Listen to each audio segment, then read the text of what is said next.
Good morning. Hey guys, Roy ji blogs में आपका स्वागत है। ये मॉर्निंग की क्लिप है और हम लोग सो करके उठ चुके हैं। बाबू मेरी नाश्ता कर रही है, बिस्किट खा रही है चाय के साथ, है ना रिद्धू? आप बिस्किट खा रहे हो ना? हेलो कर दो सबको। सो हे गाइस, रिद्धि के पापा भी जॉब पर गए हैं तो रिद्धि रो रही थी कि पापा मुझे क्यों नहीं ले गए, है ना? सो अब हम फटाफट घर में काम खत्म करेंगे। पहले रिद्धि को कुछ खिलाएंगे। पहले सबसे पहला काम मेरी बेटी का, मेरी बेटी की मालिश करना, नहलाना, उसको खिलाना, उसके बाद काम करना ना। ओके, पहले आपको खाना खिलाएंगे, नाश्ता करेंगे। फिर मेरे घर की हालत आप देख सकते हैं, पूरा घर फैला हुआ है, देखिए सब करेंगे। किचन देखिए, सबके जाने के बाद फिर आपको किचन वगैरह सब क्लीन करने के बाद मैं आपको दिखाऊंगी। पूरा घर फैला हुआ है, इधर हॉल में भी दिखा देती हूँ। लाइट ऑफ करो बेटा। ये देखिए हॉल में भी जो सब फैला हुआ है, ये देखिए गाइस सब फैला हुआ है। सो गाइस, मैं अभी किचन में आ गई हूँ और मैं फटाफट से किचन क्लीन कर लेती हूँ अपना। और रिद्धि जो है रो रही है, अब वो बैठ नहीं रही है। देखिए रिद्धू क्यों रो रहे बेटा? मम्मा काम ना करें? क्या हुआ? उठ के बताओ। कर ले बेटा काम, आपने तो नाश्ता कर लिया है तो फिर आप क्यों रो रही हो? नहीं रो बेटा, अब तो टेंशन होगा। क्या हुआ? चलो हेलो कर दो सबको। हेलो करो, करो हेलो, हेलो कर दो, हेलो करो। नहीं, अच्छा ठीक है मत करो, काम करने दो बेटा। सो गाइस, मैंने यहाँ रिद्धि को सुला दिया है। बहुत ज्यादा ही परेशान कर रही थी, लेकिन मैंने उसको सुला दिया। मैं फटाफट अपना काम कर लेती हूँ।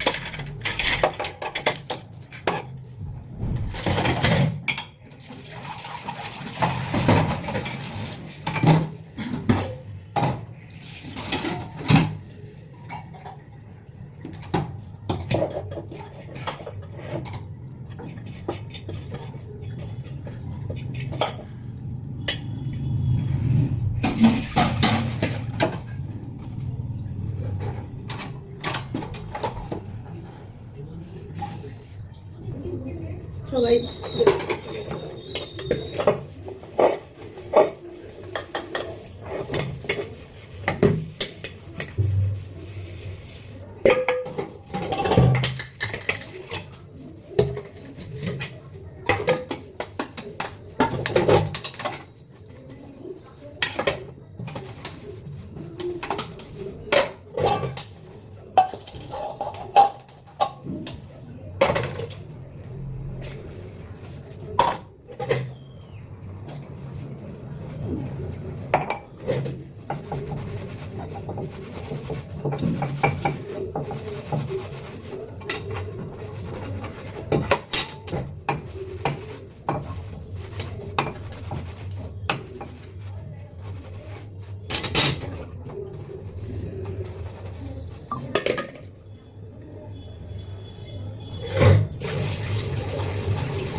सो हे गाइस, यहाँ आप लोग देख रहे हैं मैं काम कर रही हूँ। मैं जल्दी जल्दी इसीलिए कर रही थी कि बाबू ना उठ जाए। मैंने बाबू को बाहर ही सुला रखा था, तो साथ साथ में मैं ध्यान भी दे रही हूँ कि बाबू उठ ना जाए। इसी तरीके से मेरे डेली घर के काम होते हैं। बाबू परेशान बहुत करती है, लेकिन क्या करें, काम भी तो करने ज़रूरी ही है। तो देखिए गाइस, मैं जल्दी जल्दी काम फिनिश कर रही हूँ। पूरा दिन ऐसे ही निकल जाता है बाबू के साथ। थोड़ा मन में आया था कि मुझे वीडियो बनाना चाहिए, पर ऐसा करने से पता है क्या हो रहा है, अब तो मेरे काम भी टाइम से हो ही जाते हैं। पहले थोड़ा ही होता था कि थोड़ी देर में कर लेंगे, थोड़ा बैठ जाते हैं बाबू के साथ खेल लेते हैं, बट नहीं, अब तो सब काम टाइम टू टाइम ही करना पड़ता है। कि बाबू सो गई, हमें ये शूट करना है, बाबू सो गई, मुझे वीडियोस बनानी है, मुझे रील्स बनानी है। सब काम टाइम टू टाइम होने लगा है, तो ऐसे ही मेरा पूरा दिन बीत जाया करता है गाइस। खैर, ये सब करने में मुझे बहुत अच्छा लग रहा है। ऐसा नहीं है कि मैं बोर हो रही हूँ, पता नहीं, लेकिन मैंने कुछ ब्लॉगिंग कोई चीज़ सोच के नहीं, बस मेरे मन में हुआ कि मुझे बनाना चाहिए, तो मैंने स्टार्ट कर दिया है गाइस। तो मुझे तो बहुत अच्छा लग रहा है, लेकिन बहुत से लोग हैं जो नहीं चाहते हैं कि मैं वीडियोस बनाऊं। लेकिन गाइस, मुझे कमेंट में ज़रूर बताना कि आप लोग मेरी वीडियोस देखना चाहते हैं कि नहीं। मेरी मैरिज लाइफ, मेरी लव मैरिज को लेके आपको जो जानना है मैं सब कुछ बताऊंगी, लेकिन आप लोग कमेंट करोगे तो ही बताऊंगी मैं। और हाँ, मैंने लास्ट वीडियो बनाया था अपनी लव मैरिज को लेके कि मैं बताऊंगी, लेकिन मुझे मौका ही नहीं मिला। और मेरे फ़ोन में पता नहीं क्या दिक्कत चल रही है, जो कि मुझे ठीक करानी है। कभी भी हैंग होने लगता है, तो इसलिए मैं ज़्यादा वीडियोस नहीं बना पा रही हूँ, वीडियोस भी नहीं डाल पाई। इसलिए अब जब हनी की छुट्टी होगी तो मैं उनके सामने बैठ के अपनी लव स्टोरी पार्ट 2 डालूँगी उनके साथ में। इसीलिए मैं थोड़ा रुकी हुई थी और मेरे फ़ोन में कुछ दिक्कत आ रही थी, इस वजह से मैं वीडियोस नहीं डाल पा रही थी। तो गाइज़ मैं जल्दी ये सब चीज़ें ठीक करवा के आपसे डेली ब्लॉग शेयर करूँगी। इसी तरीके से मेरे पूरे दिन काम हुआ करते हैं और आज तो मेरा काम फिर भी जल्दी ही ख़त्म हो गया था। काम फटाफट ख़त्म करके सारा काम फिनिश करके मैं फटाफट नहा भी ली। 12 बजे करीब मेरा तो सारा काम ख़त्म भी हो गया था। मैंने बोला वीडियोस बनाने के तो बहुत से फ़ायदे हैं जो आज पता चला कि टाइम से काम करो फटाफट। नहीं तो मैं इतना जल्दी काम नहीं करती हूँ, मैं आराम से ही करती थी काम। मुझे साफ़ सफाई ज़्यादा पसंद है, इसलिए और मुझे घर की साफ़ सफाई करना तो मुझे बहुत ही अच्छा लगता है। अपना घर एकदम क्लीन रखना, बेशक छोटा घर है जैसा भी घर है, लेकिन इसको मुझे पूरा साफ़ सफाई से रखना ही अच्छा लगता है। ऐसे ही अब मैं रूम में आ गई हूँ। फ़ोन रखने की जगह नहीं मिल रही थी गाइस, तो मैंने जैसे तैसे अपना फ़ोन रख दिया है। यहाँ मैं अपना रूम क्लीन करने आ चुकी थी। कमाल की बात तो है, आज रिद्धि सोई हुई थी अभी तक, बताओ। चलो खैर, नहीं तो सोती नहीं है, परेशान 1 घंटे बाद ही उठ के बैठ जाती है, लेकिन आज तो सोई हुई थी, इसलिए मेरा काम फटाफट हो ही चुका था गाइस।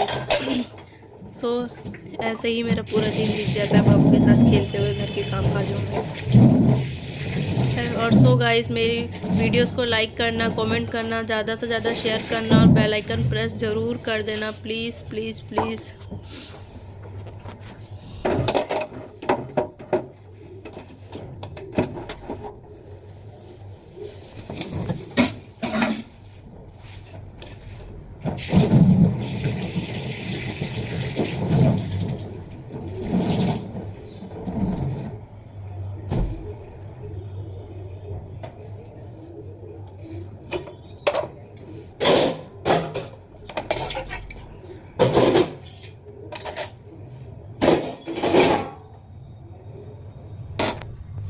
सो गाइस, यहाँ मेरी किचन क्लीन हो चुकी है, देख सकते हैं। यहाँ मैंने गैस वगैरह साफ़ कर दिया है बिल्कुल अच्छी तरीके से। सिंक में भी बर्तन नहीं है, तो ये मैंने किचन क्लीन अपनी कर दी है। मैं लाइट बंद कर दूँ और मैं अपना रूम क्लीन करती हूँ फटाफट, देख सकते हैं आप रूम। सो गाइस, फ़ोन रखने की कहीं जगह नहीं दिख रही है, सो मैंने अपना फ़ोन जैसे तैसे टिका दिया है। चलिए फटाफट करते हैं, तो बाबू उठ जाएगी।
सो गाइस, मैंने यहाँ झाड़ू लगा चुकी हूँ, मैं फटाफट अपना पोछा लगा देती हूँ।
सो है गाइस, मेरा पोछा लगभग लग ही चुका है। मैं पोछा लगा के सीधा जा रही हूँ नहाने, थोड़े से कपड़े वो साथ ही साथ धो लूँगी, फिर आपसे नहाकर बैठ कर कुछ बातें करूँगी।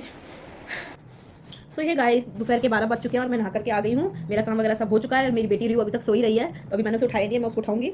अभी मैंने खाना नहीं खाया, खाना खाऊंगी, पर इतनी जल्दी मैं खाना खाती नहीं हूँ। मेरा खाना खाने का टाइम वही है, बस आज तो जल्दी काम खत्म हो गया। नहीं तो जब मेरा खाना काम जब खत्म होता है मैं तभी खाना खाती हूँ, चाहे 1:30 बज रहा हो, चाहे 2 बज रहा हो, चाहे दोपहर का 3 बज रहा हो। जब मेरा काम खत्म होता है मैं तभी खाना खाती हूँ। तो आज जल्दी काम खत्म हो गया है और मैं नहाकर ही बैठी हूँ। सो सब काम मेरा लगभग खत्म हो ही चुका है। आज मैं थोड़ी सी ये बात करना चाहती हूँ कि मैं अभी कुछ ऐसी चीज़ें देख रही हूँ देवरानी और जेठानी को लेकर के, कि एक घर में रह करके भी दोनों अलग अलग खाना बना रही है। ये चीज़ देख के थोड़ा अच्छा नहीं लगता है कि तुम एक घर में हो और अलग अलग खाना बना रहे हो। अगर देवरानी जेठानी एक दूसरे को नहीं समझेंगी तो कैसे चलेगा? जेठानी को भी ये सोचना चाहिए ये भी दूसरे घर से आई है, देवरानी को भी ये सोचना चाहिए कि ये दूसरे घर से आई है। ये देवरानी जेठानी का जो लोगों ने हवा बना दिया ना, ये बहुत वो लगता है कि देवरानी जेठानी दोनों समझो तो दोनों बराबर ही है। वो भी किसी के घर से आई है और वो भी किसी के घर से आई है, और घर उनका ही है तो उन्हें संभाल के चलना है। तो बाहर वाले उनके बीच में खुटर खुटर करे तो वो चीज़ अच्छा नहीं लगता है। पर ये चीज़ हो जाता है। मान लो उसकी भी तबियत खराब है तो वो उसको देख लेती है, उसकी तबियत खराब है तो वो उसको देख लेती है, घर वगैरह के काम वगैरह। लेकिन ये चीज़ होता है। मैं ये नहीं बोलूँगी मेरी बहुत उम्र हो गई तो मैं ये देखती हूँ, मेरी इतनी भी फिर भी मेरी शादी को 3 साल होने जा रहा है। मैंने इसमें यही देखा है कि हर परिवार को टूटते हुए बिखरते हुए देखा है। कारण वही छोटी छोटी बातें हैं कि तूने ये नहीं किया, तूने वो नहीं किया, मैंने बर्तन धो लिया तो तूने बर्तन क्यों नहीं धोए, मैंने कपड़े धोए तो उसने ये क्यों नहीं किया। मान छोटे छोटे पॉइंट। तो अगर एक काम कोई ज़्यादा ही कर लेगा तो क्या हो जाना है ना, उससे हमें मर नहीं जाना, हमारे हाथ तो टूट के नहीं गिर जाने। तो कोई बात नहीं, थोड़ा सहन शक्ति होनी चाहिए इंसान के अंदर। तो यही होता है, वो कहते हैं ना गलती करने वाला और गलती को सहने वाला दोनों ही गलत होते हैं। तो वो दोनों उन पर ही निर्भर करता है। तो ऐसा कुछ है। फोन आ रहा है, मेरी जेठानी जी का फोन था। चलो बात भी देवरानी जेठानी के ऊपर हो रही है, पर मुझ में और मेरी जेठानी में ऐसा कुछ नहीं है। मैं अपनी जेठानी के साथ 1 साल रही हूँ। ऐसा कुछ नहीं था कि मैं किसी काम को लेकर मुंह फुला के मैं अपने घर में रूम में बैठी हूँ, अपने रूम में बैठी। ऐसा कुछ नहीं था। हम लोग बराबर काम किया करते थे। अगर 1-2 काम हम दोनों ऊपर ज़्यादा हो जाता तो हम लोग किसी के कान नहीं भरते थे कि मैंने काम ज़्यादा कर लिया, उन्होंने काम ज़्यादा कर लिया। हम दोनों मिलकर ही रहते थे ना। मेरे माइंड में कभी ये भी नहीं आता था कि कोई फेस्टिवल है उनके पैर छूने जाती थी तो मुझे हंसी निकल जाती थी कि वो भी कहती थी कि ये सब करने की कोई जरूरत नहीं है। मेरा मन ये होता था कि मैं उनके गले लग लूँ, खुशी से वही बहुत है। ठीक है, किसी का अपने से बड़ा चलो, लेकिन मैंने उनको जेठानी जैसा कुछ समझा ही नहीं। मुझे ऐसा ही फील होता था जैसे मेरी बहनें हैं, मैं इनसे भी मेरी लड़ाई भी हो जाती थी, लेकिन मुझे इनसे ही बातें करनी, ऐसा कुछ होता था। लेकिन ये नहीं था कि मैं मुंह फुला के बैठी हुई हूँ या फिर वो मुंह फुला के बैठी हैं। हम दोनों कुछ बात को बहस भी होती थी, लेकिन एक साथ ही ऐसा नहीं था। हमारे घर में 2 रूम है कि वो उनका अलग रूम है, मेरा अलग रूम है। ऐसा कुछ भी नहीं था कि मैं अपने रूम में लाइट पंखा चला के बैठी हुई हूँ। नहीं, मैं कहती थी सब जॉब पर जा चुके हैं तो हम दोनों एक ही रूम में रहते थे सारा दिन। अब कहते थे, मैं ये भी कहती थी क्यों फालतू को बिजली वेस्ट करनी है, पंखा चलाना पंखा चलाना। मैं उनके रूम में ही जाकर बैठी रहती थी हमेशा। उनका छोटा बेबी था जब हम थे, अभी तो उनकी भी एक बेटी हुई है। दोनों मान लो ट्विंस ही हैं, बस 6 दिन का आगे पीछे हैं। तो ऐसा होता था। हम लोगों में ऐसा कुछ नहीं हुआ कि लड़ाई झगड़े ये वो, ऐसा कुछ नहीं। बस उनको भी ये समझना चाहिए, जेठानी को ये समझना चाहिए कि वो भी किसी के घर से आई है, देवरानी को भी यही समझना चाहिए कि वो भी किसी और के घर से आई है। दोनों को ही परिवार संभाल के चलाना है, कोई तीसरा नहीं आएगा उनके बीच में। तो उन दोनों को खुद ही क्या है क्या नहीं है सलाह मजूरी खुद आपस में ही कर लेनी चाहिए, बाहर तक बात जानी ही नहीं चाहिए। तो बस यही कहना चाहूँगी, सबको प्यार से रहना चाहिए। तब तक के लिए मैं ये ब्लॉग यहीं खत्म करती हूँ। मैंने कहा था अपनी लव स्टोरी को लेकर मैं नेक्स्ट ब्लॉग बनाऊंगी तो मैं जल्दी बनाऊंगी, लेकिन मैं ये सोच रही हूँ कि वो वाला ब्लॉग मैं अकेले नहीं, जब भानी मेरे साथ होंगे, अब देखती हूँ उनकी कब छुट्टी होती है या फिर वो जॉब से अगर जल्दी फ्री हो जाए तो उनके साथ बैठ के वो ब्लॉग बनाऊंगी। तब तक के लिए बाय। लाइक करना, कमेंट करना, शेयर ज़्यादा से ज़्यादा शेयर करना गाइस, और बेल आइकन प्रेस जरूर कर देना। तब तक के लिए बाय बाय।